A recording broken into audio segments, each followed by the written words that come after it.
This isn't a video I was exactly planning on making, but after seeing all the comments, I decided I'll make one and that's it. And I'm not going to be exactly talking about what happened with esports and all that drama, since honestly it has nothing to do with me and I don't know all the different details, but this video is going to be about the copyright, since it's no secret that I have made many videos that talk about Clash of Clans in a critical way. And I mean, don't get me wrong, I absolutely love this game and it's one of the first ones I ever played, but I'm also not really scared to be critical when I need to be. And with all these allegations of people getting copyrighted for saying negative stuff about the game, well, that would in theory make me the biggest target. So today I'm going to be just going over the whole copyright issue and all the different factors around it. So first of all, we need to see if all this is even legal and if it's an abuse of the copyright system, since that seems to be the biggest problem right now. The reason people have gotten copyright striked is because they use Clash of Clans gameplay, and anything in Clash of Clans is an asset of the game, and Supercell does own the copyright to all of that, and that is true for all the video games out there. The reason this exists is so people can't take those assets and use them illegally to either create a different game or create some t-shirts and sell them, or just use those assets to make money unless it's allowed by the copyright holders, which in this case is Supercell. However, when people make YouTube videos playing or showcasing Clash of Clans, they are technically using those game assets and making money off of them. However, a majority of game publishers out there allow for this to happen, as it brings more publicity to their games and ends up being a win-win situation for the publisher as well as the creators. And honestly, without creators, many of these games will be nowhere near as popular or profitable as they are today. And another reason creators are allowed to use gameplay is due to something called fair use, which is basically a copyright exception that allows for anyone to use copyrighted material as long as they are adding value or transforming the content. When it comes to gameplay, this is typically achieved through just providing commentary or literally simply playing the game and doing your own stuff within the game. So in theory, this fair use should protect everyone making gaming videos as long as they're providing some commentary and just playing the game. However, the issue comes with the fact that Supercell is based in Finland, and in that country, fair use is not a thing. This means that Supercell is actually able to copyright anything that uses its assets, and that includes all gameplay videos, since the transformation really doesn't matter and it just isn't something they need to look at before issuing a copyright strike. And for a better example that more of you will understand, let's take a look at Nintendo. They have been notorious for issuing copyright strikes to people simply for playing various of their games, and this is because they're located in Japan, where fair use also doesn't exist and where they are much more strict about copyright. And I'm sure you've all heard of all the various drama around Nintendo and copyright, but it also isn't something that is just Nintendo. There are a bunch of other Japanese publishers that also have filed a ton of copyright strikes on YouTube, and while the situation isn't as bad today as it was years ago when YouTube was newer, in theory Nintendo could just strike every video that uses any sort of music or gameplay. And so Supercell is in a similar position, and the reason they are also allowed to do this is because of how YouTube's copyright system works. It is very easy to abuse, as YouTube is more of a middleman or a messenger, as they don't actually hold any legal right to determine what is copyright and what isn't, so they have to honor the strikes that they receive and send them to whoever they are meant for. And YouTube basically just allows for the two parties to be able to communicate with each other,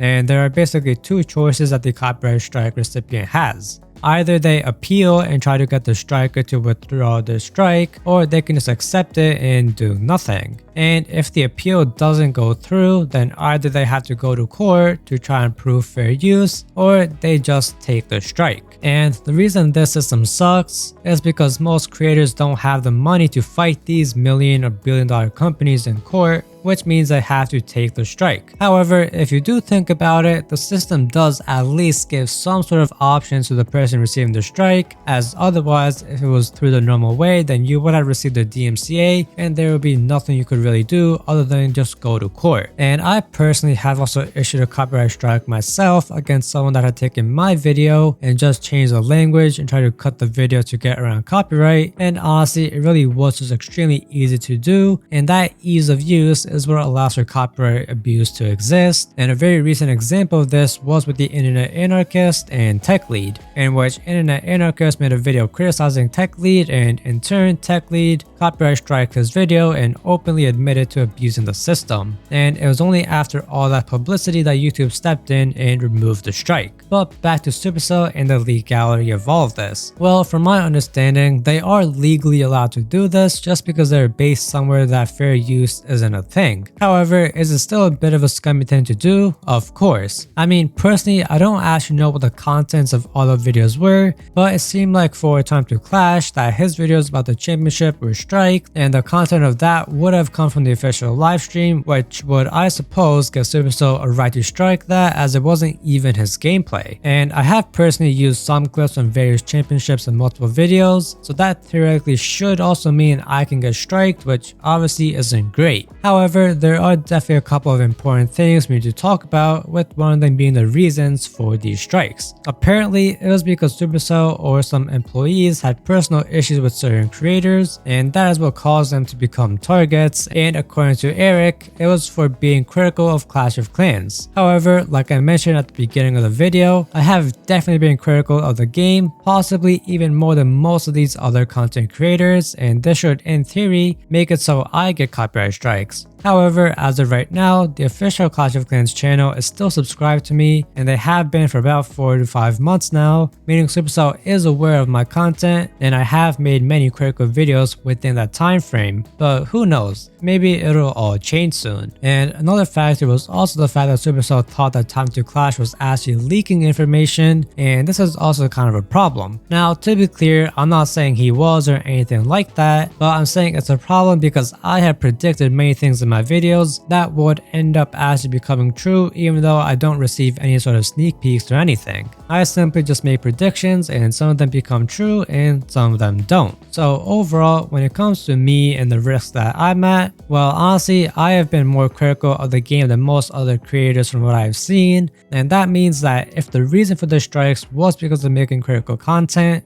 then I should technically have been gone a couple of months ago. So honestly, I don't think that was fully the reason. Instead, I believe it would have just been personal issues between certain staff members and creators, and I personally have never exactly talked with anyone or know anyone enough at Supercell or on the Clash team, so I believe I will be safe from getting copyrighted for now, but who knows, maybe I'll be gone after this video goes up. But overall, when it comes to the whole situation, I don't believe Supercell is doing anything illegal or exactly abusing the copyright system, as it is legal under the laws. However, from a moral standpoint, it definitely isn't a good look for the company. However, there is still so much information we don't know, and there could have been some other reasons behind the scenes that we don't know about. And so far, it seems like Itsu is on the side of Supercell, and he may have information that reveals some other truths when he posts this video. So at this point, it definitely is hard for me to pick any sort of side, since we have mostly only heard from one side. So it'll be interesting to see what happens once Itsu's video drops. But honestly, that isn't really anything I'm involved with at all, and the only reason I made this video was because it was about copyright and people being critical of Supercell, which would have meant I was a big target. But anyways, I hope you guys did find this video helpful, even though it was different and less edited than my last 2 videos. But anyways, I'll be back to my normal videos in a day or two.